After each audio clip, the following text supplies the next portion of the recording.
ಇದ್ದೀವಿ.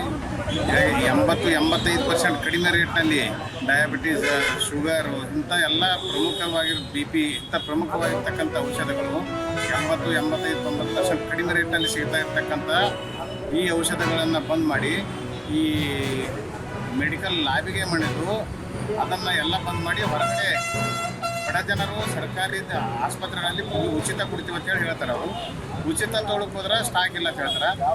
ಅಲ್ಲಿ ಹೊರಗಡೆ ಹೋಗಿ ಇದಕ್ಕಿಂತ 80-90% ಹೆಚ್ಚಿಗೆ ಕೊಡ್ಕೋಬೇಕಾದ್ರೆ ಸಾಮಾನ್ಯ ಜನರ ಪರಿಸ್ಥಿತಿ ಏನಾಗ್ತದೆ ಇದನ್ನು ಅರ್ಥ ಮಾಡಿಕೊಂಡು ಈ ರಾಜ್ಯ ಸರ್ಕಾರ ಹೊರಡಿಸತಕ್ಕಂಥ ಆದೇಶ ವಾಪಸ್ ತಗೋಬೇಕು. ಇದು ರಾಜಕೀಯ ದ್ವೇಷ ಅಂತೇಳಿ ಅನ್ನೋದು ಅಷ್ಟೇ.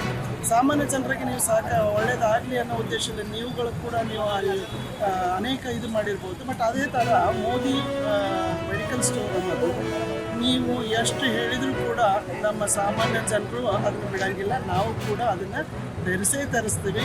ಸಾಮಾನ್ಯ ಜನರಿಗೆ ಆ ಸವಲತ್ತು ಸಿಗೋದನ್ನು ನಾವು ಮಾಡ್ತೀವಿ. ಆದರೆ ರಾಜ್ಯ ಸರ್ಕಾರ ಮಾಡೋದು ದ್ವೇಷದ ರಾಜಕಾರಣ. ಅದಕ್ಕೆ ನಾವು ಖಂಡಿಸಲಿಕ್ಕೆ ನಾವು ಇವತ್ತು ಮಹತ್ವಾಕಾಂಕ್ಷೆಯಾದಂಥ ಒಂದು ಯೋಜನೆ ಇದೆ. ಬಡ ಜನರಿಗೆ ಅತ್ಯಂತ ಕಡಿಮೆ ದರ ಸಿಗ್ತದೆ. ಯಾವುದೇ ಪಕ್ಷ ಇರಲಿ, ಯಾವುದೇ ಪಕ್ಷ ನಿಷ್ಪಕ್ಷಪಾತವಾಗಿ ರಾಜಕೀಯ ಮಾಡಬಾರ್ದ್ರೊಳಗೆ ರಾಜಕೀಯ ದುರುದ್ದೇಶ ಇತ್ತಂದ್ರೆ ಬಡ ಜನರು ರಾಜಕೀಯದಿಂದ ಬಡ ಜನರಿಗೆ ಅನೇಕ ಥರದ ಹಾನಿ ಉಂಟಾಗುತ್ತದೆ ನನ್ನ ಅನಿಸಿಕೆ. ಮತ್ತು ಬಡ ಜನರಿಗೆ ಕಡಿಮೆ ದರ ಸಿಗಬೇಕಾದ್ರೆ ಇದು ಬಡವರ ಪಾಲಿನ ಸಂಜೀವಿನಿ ಇದ್ದಂತೆ. ಈ ಜನೌಷಧಿ ಕೇಂದ್ರ ಬಡ ಜನರಿಗೆ ಸಂಜೀವಿನಿ ಇದ್ದಂತೆ. ಅದರಿಂದ ಈ ಜನೌಷಧಿಗಳನ್ನು ದಯವಿಟ್ಟು ತೆರವು ಮಾಡಬಾರದಂತಾನೆ ನಮ್ಮದೊಂದು ವಿನಂತಿ.